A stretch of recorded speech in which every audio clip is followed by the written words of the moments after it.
রাত পোহালেই আমার জায়ের সাথে আমার স্বামীর বিয়ে। আমার তার সাথে ডিভোর্স হয়নি, এমনকি আমি আমার স্বামীর ঘর ছেড়ে কোথাও যাইনি এখন পর্যন্ত। আমি আছি আমার রুমে। বিয়ে 9 বছর হতে চলেছে, এখনও নিঃসন্তান।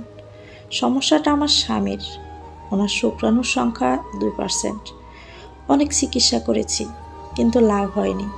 বিয়ে 3 বছরের মাথায় যখন জানতে পারি তার কখনো সন্তান হবে না, সেই মানুষটা সারা রাত আমাকে জড়িয়ে ধরে কেঁদেছে। আমাকে বলেছে আমি যেন তাকে ছেড়ে কোথাও না যাই, এবং কথা দিয়েছিলাম যাব না। এরপর ভালোই যাচ্ছিল আমাদের দিনগুলো। শাশুড়িও আদর করত। কিন্তু একদিন আমার বাসুর হঠাৎ করে ঘুমের মধ্যে ব্রেন স্ট্রোক করে মারা যায়। তারা আলাদা বাড়ি করেছিল, সেখানেই থাকতো। আমার বাসুর মৃত্যুকালে 12 বছরের একটি ছেলে এবং 3 ও 5 বছরের 2টি মেয়ে রেখে যায়। আমার যা ছিল ভীষণ সুন্দরী এবং ভীষণ অমায়িক ভালো মানুষ ছিলেন। তার যে 3টা বাচ্চা দেখে বোঝাই যায় না। তাদের সংসার 18 বছরের ছিল। আমার বাসুর মারা যাওয়ার পর থেকে মেয়ে দুটো আমার কাছেই বেশিরভাগ থাকতো, এবং বেশিরভাগ সময় আমার যা আমাদের বাড়িতেই থাকতো। আমার শাশুড়ি আগে আমাদের সাথে থাকতো। বাসুর মারা যাওয়ার পর কয়েকদিন ওখানে ছিল, তারপর যাহো চলে আসে আমাদের বাড়িতে। বাড়িটা আমার স্বামীর করা ছিল। আমার শ্বশুরের জায়গার উপরে একতলা বাড়ি করেছিল আমার স্বামী। আমার জায়ের মেয়েরা আমার স্বামীকে আগে থেকেই ছোট বাবা বলে ডাকতো, এখন শুধু বাবা বলেই ডাকে। আমার বাসুরের মোটামুটি টাকা পয়সা ছিল, আর্থিক অভাব ছিল না।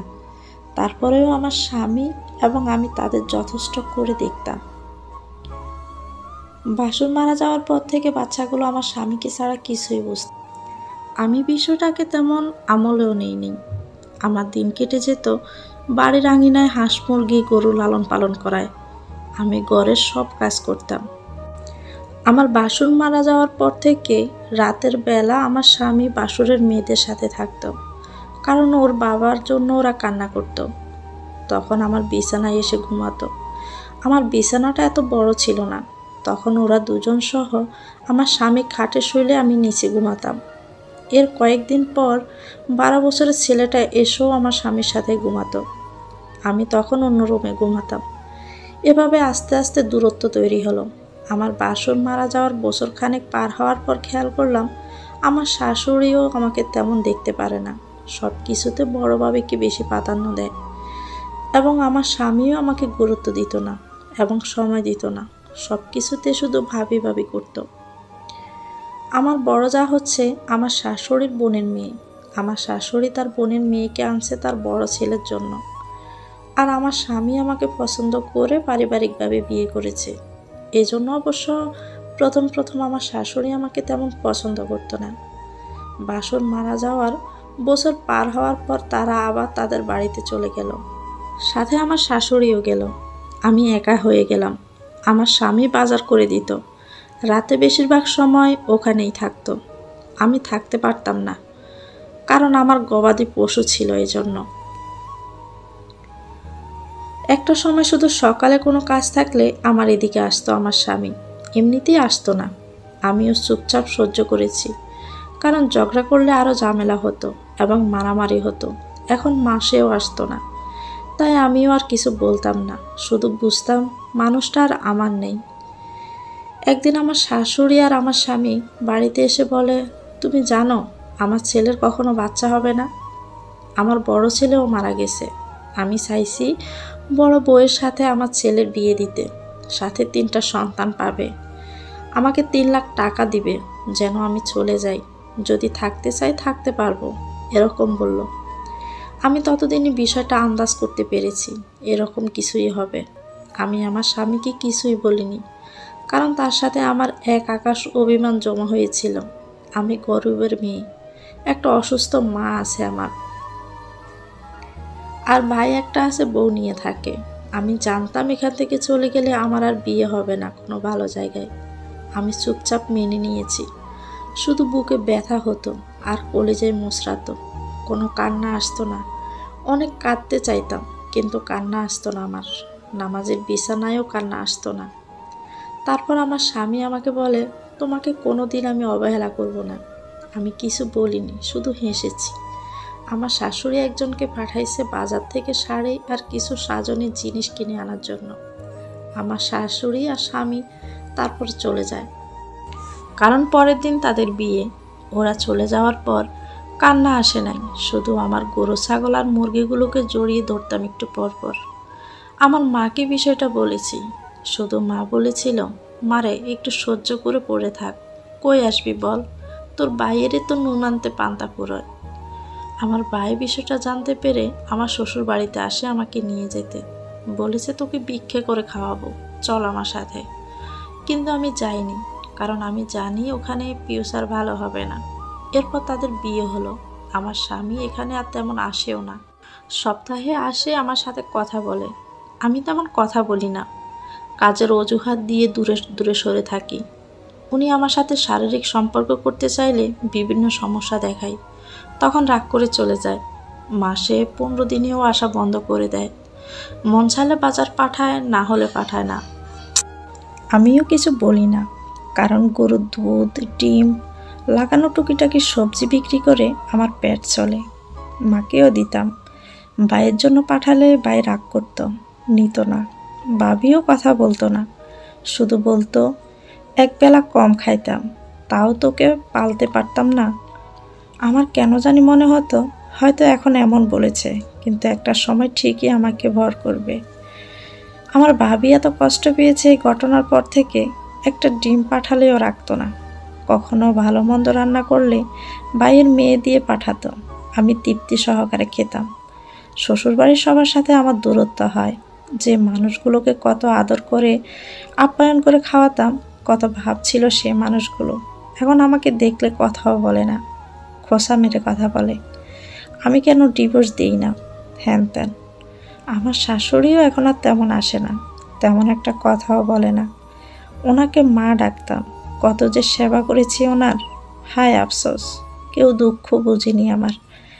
আমার কান্না আসতো না, শুধু মনে হতো বাপে করে গেছে বেইমানি, যে জন্ম দিছে সে করেছে বেইমানি, আর তোমরা তো বহুত দূরের।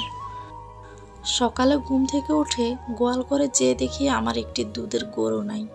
আমি তো পাগল হয়ে যাই, চিৎকার করে প্রতিবেশীদের ডাকি। তখন তারা বলে যে সকালে তোমার জামাই আর তোমার বাসুরের ছেলে এসে গরুটা নিয়ে যায়। আমি পাশের প্রতিবেশীকে আমার হাঁস মুরগি গরু দেখতে বলে কোনো রকমে বোরকা পরে ওদের বাড়িতে রওনা দেই। ওদের বাড়িতে গিয়ে দেখি গরুটা জবাই করে মাংস কাটতেছে। আমি চিৎকার করে কান্না করে উঠি। আমার শাশুড়ি আমাকে বলতেছে কালামাগি এখানে নাটক করতে আসছে। আমার স্বামীকে বললাম, আমাকে না বলে গরুটা কেন নিলা? আমার স্বামী আমাকে বলল, আমার যা ইচ্ছে তাই করব, তুই বলার কে? আমি কাঁদতে কাঁদতে বাড়ি চলে আসি। ওই গরুর মাংস দিয়ে আমার বাসুরের মেজবানি দিয়েছে, আর এটা ওদের গ্রামের সবাইকে নিয়ে খেয়েছে। আমার প্রতিবেশীদেরও দাওয়াত দিয়েছে। শুধু আমার জন্য এক মুঠ ভাতও ওঠেনি। সারাদিন কিছুই খাইনি, শুধু গোয়াল ঘরের দরজার পাশে বসে কেঁদেছি আমি। প্রতিবেশী কয়েকজন মুরব্বী বলেছে, তোর কপালে সুখ উঠে গেছে রে বউ, তোর কপালে সুখ নাই। একজনে আমাকে ভাত দিয়ে গেছে, খাইনি। পরদিন সকালে সেগুলো পানি দিয়ে খেয়েছি। পরের দিন সকালে গরুর গোবর দিয়ে খুঁটো বানাচ্ছি সেল করার জন্য। এগুলো জ্বালানি হিসাবে ভীষণ ভালো কাজে দেয়। আমার স্বামী কয়েকজন লোক নিয়ে আসে, তাদের গোয়াল থেকে বের করে গরু দেখাচ্ছে। আমার এখন 2টা গরু, একটা বাছুর সহ মোট 3টা। আমার স্বামীকে বললাম, গরুগুলো সেল করিও না, আমি এতে ছাড়া থাকতে পারবো না। আমার স্বামী আমাকে বলে, তোকে থাকতে কে বলেছে, চলে যা। এগুলো নিয়ে ওর আর আমার মধ্যে অনেক ঝগড়া হয়। আমি তো গরু বিক্রি করতে দিব না, তখন সে আমাকে অনেক মারে ওই মানুষগুলোর সামনেই। প্রতিবেশীরা ধরতে আসলে তাদেরও গালাগালি করে এবং আমার বাতার বলে তাদের। পরে গরুগুলো নিয়ে যায় পিকআপ গাড়ি করে। আমার গোয়ালঘরটা হাহাকারে ভরে ওঠে।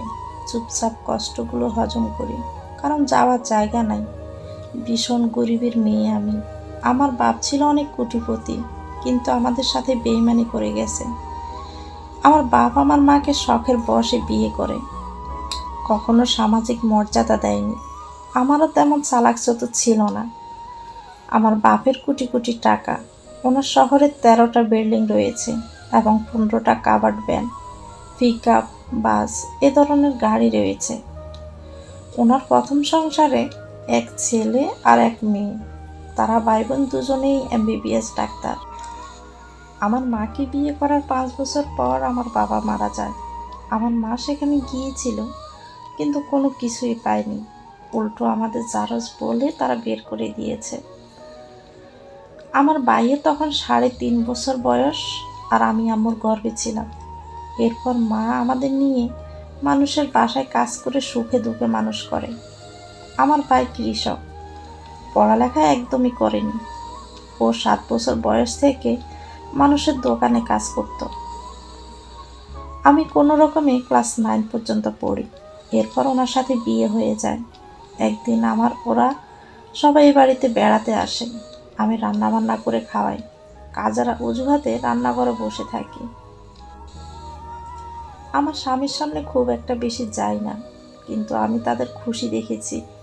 তাদের কত সুন্দর সংসার, 3টা বাচ্চা। আমার স্বামীর সাথে তার বউর মাশাল্লাহ খুব ভাব, একজন আরেকজনকে চোখে হারাচ্ছে। আমার শাশুড়িও তো ভীষণ খুশি। দেখে মনে হলো তাদের সুখী পরিবার, আর আমি শুধুমাত্র একটা আগাছা। নিজেকে সবসময় এটাই বলতাম, বাপে করেছে বেইমানি। বাপে তো মাকে কাগজ কলমে বিয়ে করেনি, শুধু হুজুর ডেকে আক্ত পড়িয়েছে। এরপর ভাড়া করে রেখেছে, সামাজিক কোনো পরিচয় দেয়নি। সপ্তাহে 1 দিন কিংবা 2 দিন আসতো। আহা জীবন, জীবন সত্যিই কঠিন। তারপর একজনে দয়া করে আমাদের জায়গাটাতে থাকতে দেয়। ওখানে আম্মা কোনো রকমে ঘর তুলে আমাদের নিয়েছিল। বর্ষায় পানি পড়তো, বাতাসে ঘর ভাঙতো। তারপর ভাই বিয়ে করার আগে কোনো রকমে ঘরটা ঠিক করে। আমার ভাবি খুব ভালো মানুষ, ছোটবেলা থেকে আমাকে খুব দেখতে পারতো। উনি ইতিম ছিলেন, ঘরে ভাই ভাবি ওনার। আমার ভাইয়ের সাথে প্রণয়ের বিয়ে। এরপর কখনো উনি কোথাও যায়নি একদিনের জন্য, কারণ ওনার ভাই ভাবিকে ওনাকে দেখতে পারতো না। আমার এক ভাবি আমার জন্য অনেক করেছে। ঈদের নিজে না কাপড় কিনে আমাকে কিনে দিত। এইভাবে কাঁথা সেলাই করে আমাকে 9 পর্যন্ত পড়াইছে। আমি যখন ক্লাস 6-এ পড়ি তখন ভাবির সাথে বিয়ে হয়। এরপর উনি বাকিটুকু পড়ায়। কাঁথা সেলাই করে না হলে পড়তেই পারতাম না। ভাবি আমাদের সংসারের জন্য অনেক করত। দিন রাত কাঁথা সেলাই করত, মোড়া বানাতো, এমনকি মানুষের দানও শুকিয়ে দিত আমার মায়ের সাথে। এগুলো বলতে বলতে নামাজের টাইম হয়ে গেল। জোহরের নামাজ আদায় করে খেতে বসলাম। একাই খাই, ওদের সাথে খাই না। আমার স্বামী কোথা থেকে যেন রান্নাঘরে চলে আসলো। এসে আমাকে বলল, ভাত খাইতেছ? তখন বলল, দাটা দাও তো, 2টা রাতা মুরগি জবাই করি। আমি বললাম, আমার মুরগি কেন আপনি জবাই করবেন? কিনে আনেন, দয়া করে এগুলো জবাই করেন না। তারপর আবার ঝগড়া লেগে গেল। ভাত খাচ্ছিলাম, ওখানেই আমাকে সামিজ দিয়ে কয়েকটা বাড়ি মেরে দিল। আমি আর কিছুই বলি নাই। যা ধরতে আসছিল, কিন্তু যাকেও বকা দিয়ে দূরে সরিয়ে দিয়েছে।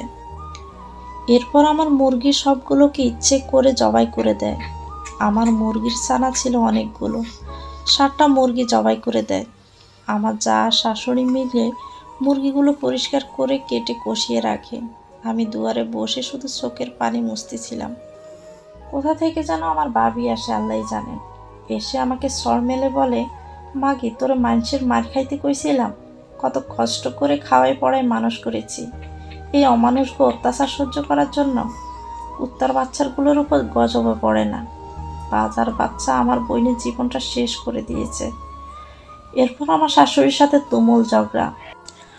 আমার শাশুড়ি আর আমার স্বামী মিলে আমার ভাবিকে মেরে আর আমাকে বাড়ি থেকে তাড়িয়ে দেয় এবং প্রতিবেশীদের সামনে আমাকে মেরে 3 তালাক দেয়। আমাকে মারছে দুঃখ নাই, কিন্তু আমার ভাবিকে মারলো, এটার জন্য লজ্জায় ঘৃণায় আমি শেষ। আমি আমার ভাবির থেকে পা ধরে মাপ চাইলাম। ভাবি বলল, দূর, তুই মাপ চাইবি কেন? আল্লাহ বাঁচাইছে। আজকে এই কাহিনী না হলে তুই জীবনেও আসতি না, পরে তোর লাশটা নিয়ে কাঁদতে হতো। জীবন সুন্দর, আমি মরে যাইনি, আমি তোরে পালমো, তুই আমার চানা। সালিশ বসে গ্রামে, সেখানে আমি তেমন কোনো বিচার পাইনি। শুধুমাত্র 20,000 টাকা দিয়েছিল সালিশে আমাকে। আমার ভাই আর ভাবি আমাকে বলেছে এই টাকা যদি আমি নেই তাহলে যেন আমি তাদের ঘরে না ঢুকি।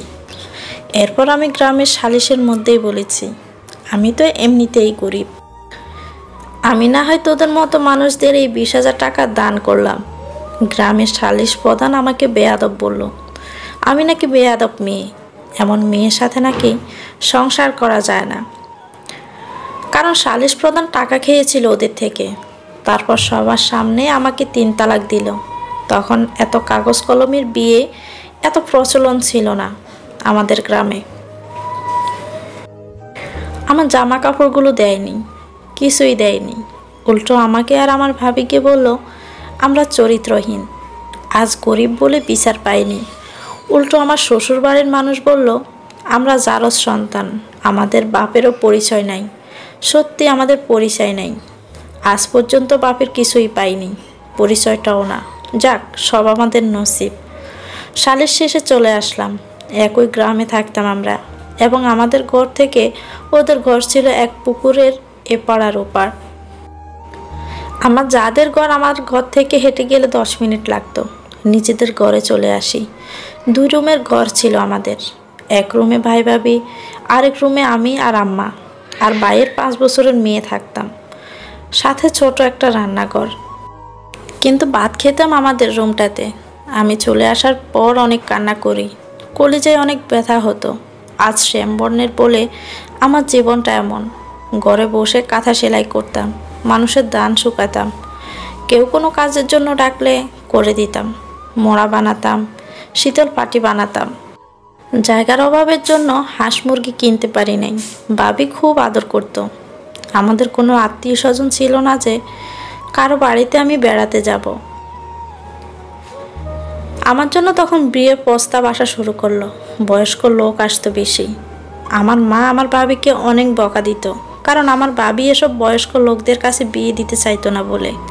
কিন্তু মা বলতো এই জামাই তালাক দেওয়া বেটির জন্য রাজপুত্র কই পাইবি। এসব নিয়ে ভাবিকে অনেক গালাগালি করতো আম্মা। কিন্তু ভাবি বলতো বুড়ো বেটার কাছে কেন বিয়ে দিব, দরকার হলে গলায় পালা দিয়ে বাঁধবো। এর মধ্যে ভাবি অনাকাঙ্ক্ষিতভাবে আবার গর্ভবতী হয়ে যায়। ভাবি অনেক অসুস্থ হয়ে যায়। আমি সব ঘরের সব কাজ করে দিতাম। ভাবিকে শুধু হাত ধুয়ে ভাত খাওয়াতাম, কিন্তু উনি টুকিটাকি করতে চাইতো। আমি শুধু আমার স্বামীর সুখ দেখতাম। অনেক সুখে আছে ওরা। ওই যে বাড়িটা করেছিল সেটা বিক্রি করে দেয়, বিক্রি করে নাকি বউকে গয়না কিনে দেয়, আর বাকি টাকা ব্যবসার জন্য রাখে। ওরা অনেক সুখী পরিবার ছিল, দেখলে চোখ জুড়িয়ে যেত। আর আমার মনে শুধু আগুন জ্বলতো, কিন্তু চোখে কোনো পানি আসতো না। ওরা সবসময় নতুন নতুন জামা কাপড় পরে ঘুরতো, গ্রামের মানুষ বলতো। এর মধ্যে বর্ষাকাল চলে আসে। বর্ষাকালে তেমন কাজকর্ম থাকে না। ভাবির শরীর এত খারাপ যে বলার মতো না। ওনাকে ডাক্তার দেখাতেই জমানো সব টাকা চলে যায়। ওনার জরায়ের মুখ খুলে যায় 4 মাসের সময়। তখন মেডিকেলে ভর্তি করায়, আবার সেলাই করে দেয়। এসব নিয়ে অনেক টাকার বিষয় ছিল।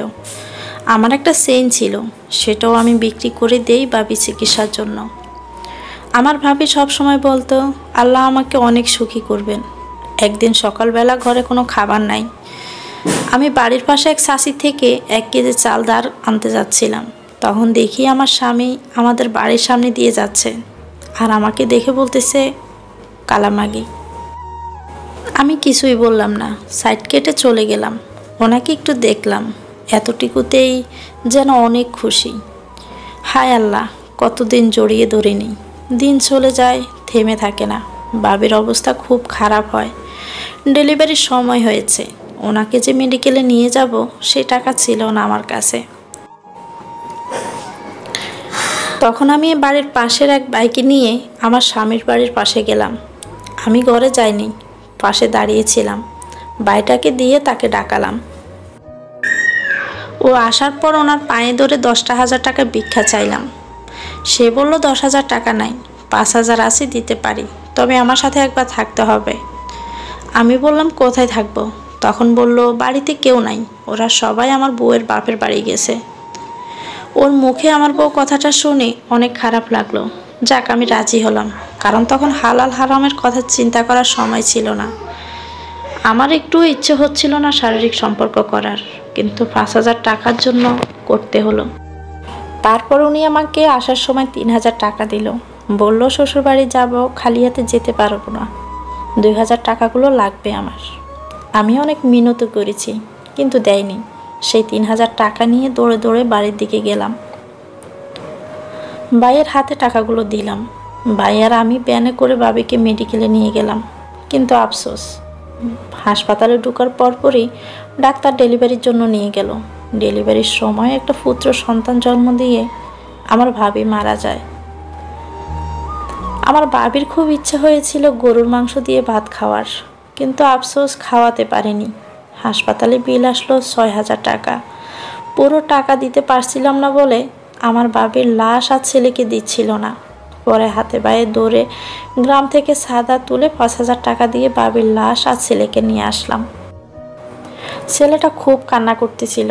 আমার চোখে যেন পানিরা বিদ্রোহ করছে, তারাও আসতেছে না। পরে গ্রামে সাদার টাকা দিয়ে দাফন কাজ শেষ হলো। আমার ভাইয়ের ছেলেটার জন্য যে দুধ কিনবো সে টাকাটাও ছিল না। পরে ঘরের কলসি বিক্রি করে 17 টাকা দিয়ে 1 কেজি দুধ কিনি। অভাব যখন দুয়ারে দাঁড়ায়, প্রিয়তমার শোক তখন ভুলে কাজে বের হতে হয়। ভাবি মারা যাওয়ার 2 দিন পরেই আমার ভাই কাজে যায়।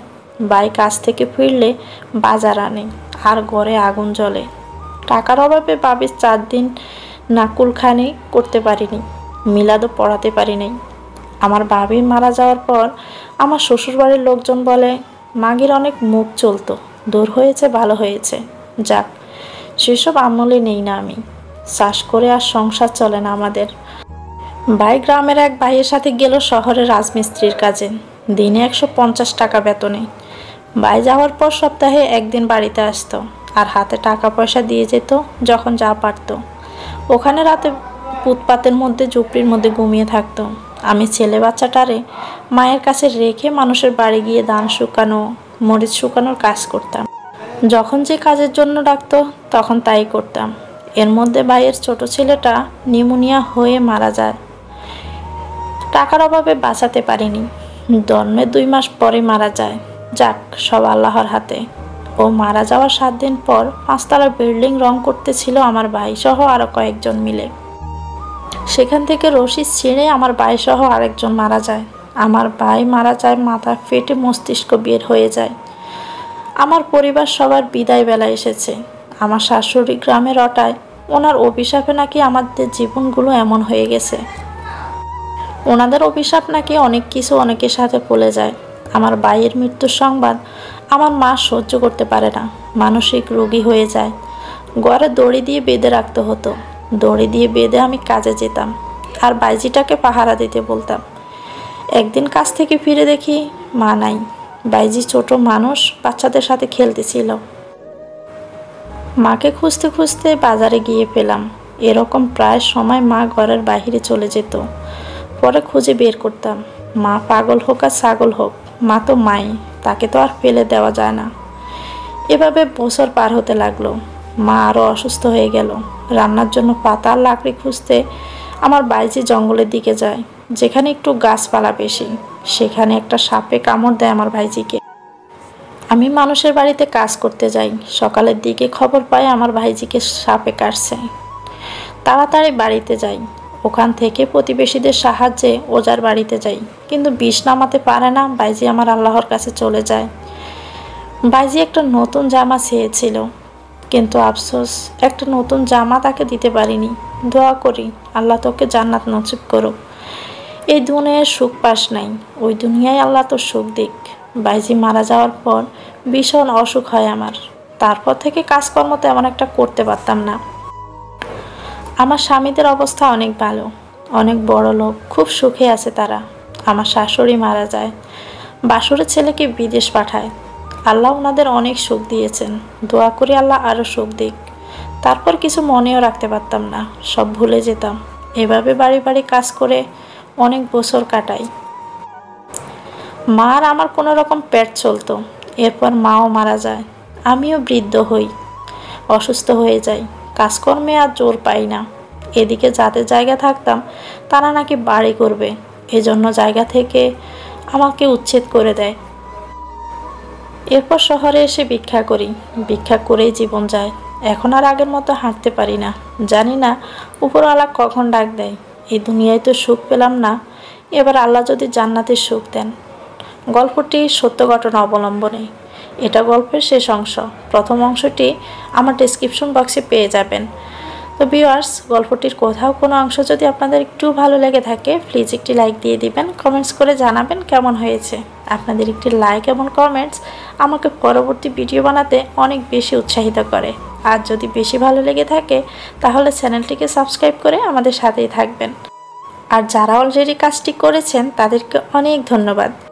তো আজ এখানেই শেষ করছি। সবাই ভালো থাকবেন, সুস্থ থাকবেন, আমাদের জন্য দোয়া করবেন। আল্লাহ হাফেজ, আসসালামু আলাইকুম।